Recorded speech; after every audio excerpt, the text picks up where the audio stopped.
Welcome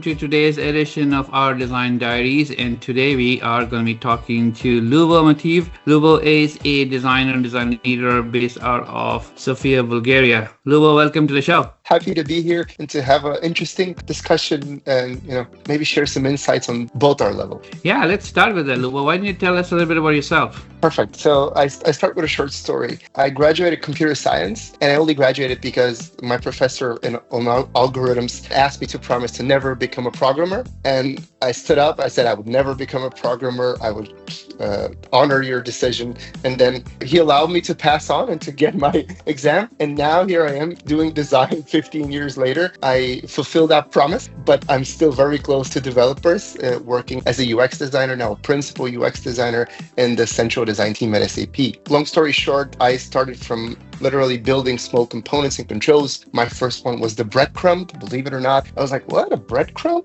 It's going to take me like a week or so.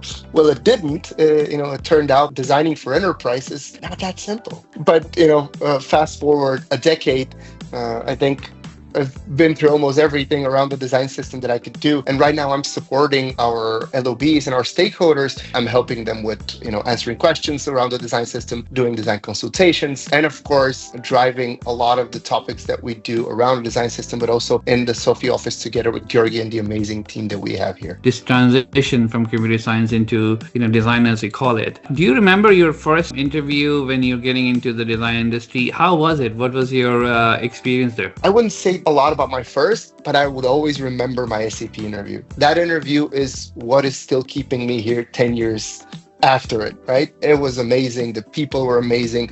The culture, the way we talked about the design craft, the way my projects were valued, understood, discussed. I don't say I'm going to remember all interviews, but my SAP interview, I'm not just saying this because I work at SAP, I really, really do remember this interview and still tell stories from it. Yeah, I do definitely remember mine. The morning of the interview, I was in a hotel and the fire alarm went off, and I was in the 14th floor and walked down all the way at 5:30 in the morning, and then had to stay outside till firemen came in and cleared the building. And then I went back at 7 and my interview started at 7:30. So I had to rush big time. So I definitely remember a thing or two about that. If you flip it a little bit, you do remember your first time hiring a designer. So it's a different ballgame. I do remember the first time that we hired together with Georgi, my manager, because it was way too early for me to really expect that I will be involved in these decisions. And this is what I also love about SAP. I'm not only taking part in hiring my peers, but I've also took part in design interviews for people above me and people few levels even above me, right? And what I remember is the question that I asked. I'm only going to say one because otherwise everyone's going to know it, especially on more executive interviews or when we hire more senior people. I really love to ask people what is the most used app on their phone. And you would be very interested how people respond differently. You would have the people that say, oh, Outlook or MS Teams is my most favorite and used app. And then you would have people literally saying, the app that controls my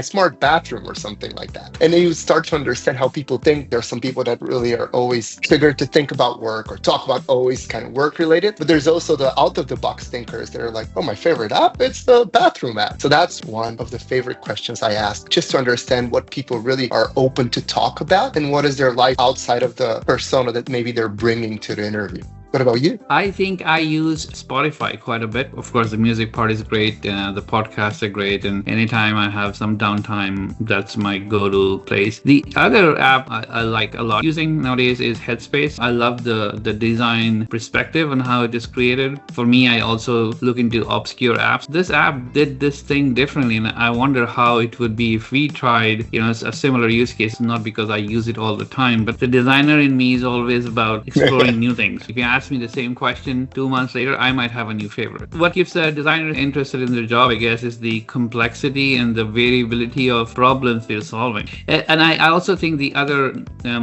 interesting association or attribution to designers is creativity. There is this school of thought that you're either born creative or someone just have some inherent abilities as a creative. What's your point? Are designers creative by default? Is it a learned trait, or is it part of the natural instinct that designers have? I don't know. It might not be a popular opinion. I think creativity is something you're born with. You either have it or not. I don't know. Or you're molded within your childhood, right? But I can give you a particular example, right? I have two boys, but every time I'm there, I would always think with three things, I will create a game that doesn't exist, right? For me, that's creativity in its finest, pure form. And I see this around me as well. I see people doing creative things without framing it per se. So I think creativity is something that you kind of have inside of you. It might be buried deep down for many people, which they need the inspiration to find it. But I still think that this particular part in our DNA, when we call ourselves designers in the creativity industry, is exactly this: the ability to solve a problem in a way that maybe wasn't conventional, maybe wasn't something that we were supposed to do, but we kind of did it anyway. Even in software, when you think about it, solving a complex issue in a simple way, if that's not creativity, I don't know what is. Yeah, and I think if I take what you're saying and extend it, then by definition, creativity is not just the domain of designers. Engineers are creative in how they create solutions and on driving the interactions and the technological sort of tooling around it to drive outcomes to solve a problem. All designers, developers, builders are all makers, and all makers need to have a creative element in them to be able to solve a problem. So in some ways, there's a lot of discussion and debates on design versus developer versus whatever else. And I think while there are specific skills and values that designers bring to the table, there are inherent commonalities as well. And one of them is the element of creativity. The definition of how is slightly different. I remember my schooling days and then getting in interviews and such. And, I sweated a lot about portfolios. And nowadays, I mentor a lot of designers as I get an opportunity to do. And that seems to be one of the questions. They're like, hi, portfolio, what do I show? What do I share? Is it quantity that's what's being looked at? So what's your advice? How and what do you show in your portfolio? Like it or not, you're always going to be judged visually first. Like it or not. We need to be open and honest about this. If you have the most amazing process in your portfolio, everything is done meticulously well. But if the cover, it's not that good, then maybe someone doesn't have the time today to look at 30 portfolios. And they're like, oh, okay, let's go through this one again. So you will be judged visually at first, but then you will be judged based on what this person is looking for. And if you can understand what they're looking for, then it's going to be so much easier to sell it.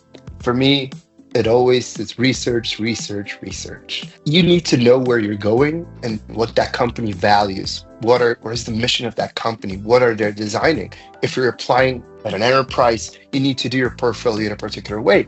If you're applying in a different company that requires something else, then you do it in a different way. For me, there's no one thing fits all, right? One size fits all solution.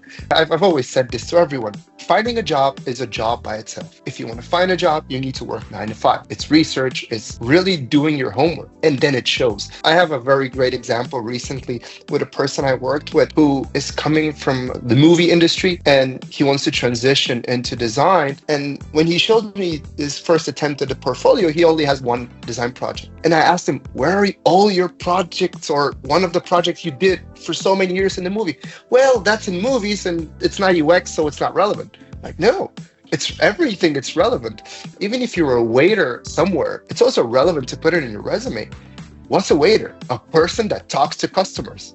What's a UX designer? Someone that talks to customers, stakeholders. I was in a lot of sales positions before I became a designer. And what I did and what I urge everyone that I talk to now, especially junior designers, is to whatever job you're working at, ask, is there a design job that I can do in the company, right? Oh, we're creating this new course in our company. Let me create a landing page. I'm a designer, and then slowly, little by little, I build a portfolio that get me to design interviews. But if I were a design student, it could be a little nerve-wracking to go into interviews not knowing what the general expectations are.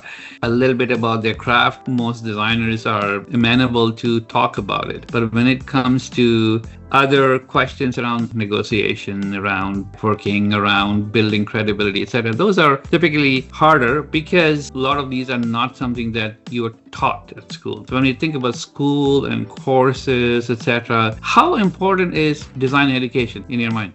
Well, with someone that doesn't have design education, right? I now, especially in my last years, talking to a lot of junior designers or people that are transitioning to UX design, I see that the importance, not at a particular, per se, you need to be master of arts or something, but you need to have some sort of education before you dive into it. And even though I don't have an education per se, I took a lot of time myself to read and watch videos and do everything around. I remember at first when Photoshop was just around, I don't even remember, Photoshop 3 point something. I remember how many videos I watched or how many books I looked at in order to understand this. So design education is super important. Again, it doesn't have to be per se, not everyone can get into a design school, or maybe their parents are not very wishing them that path for them. But still, there's so many tools nowadays, right? We have a YouTube galaxy of things that people can learn from, and there's so much free information. There's so many good designers out there just sharing information freely to the world. These days, it's super easy if you want to become a designer. There's a lot of stuff that you can read, watch, whatever. But what I like to say always is that you still need to have the mindset. If you don't have the mindset, it's going to be very hard for you to become a designer. I've seen designers with great craft and skills, but not be able to pull off the right outcomes. I've also seen the reverse of up and coming designers who are able to really crank it up. So yeah, mindset is a very important point you're making, Lubo. If you have the mindset, and especially this understanding of user experience, understanding of how people work with a product, how people work with a particular design and how they want to use it, there's no boundaries for you to become a designer. But the mindset is important. Yeah, well, that is a great comment at the end of our sort of talk here. Lubo, I love this interaction. And if I were to summarize some of the things you mentioned, designer, the most important part is mindset, which I tend to agree with quite a lot.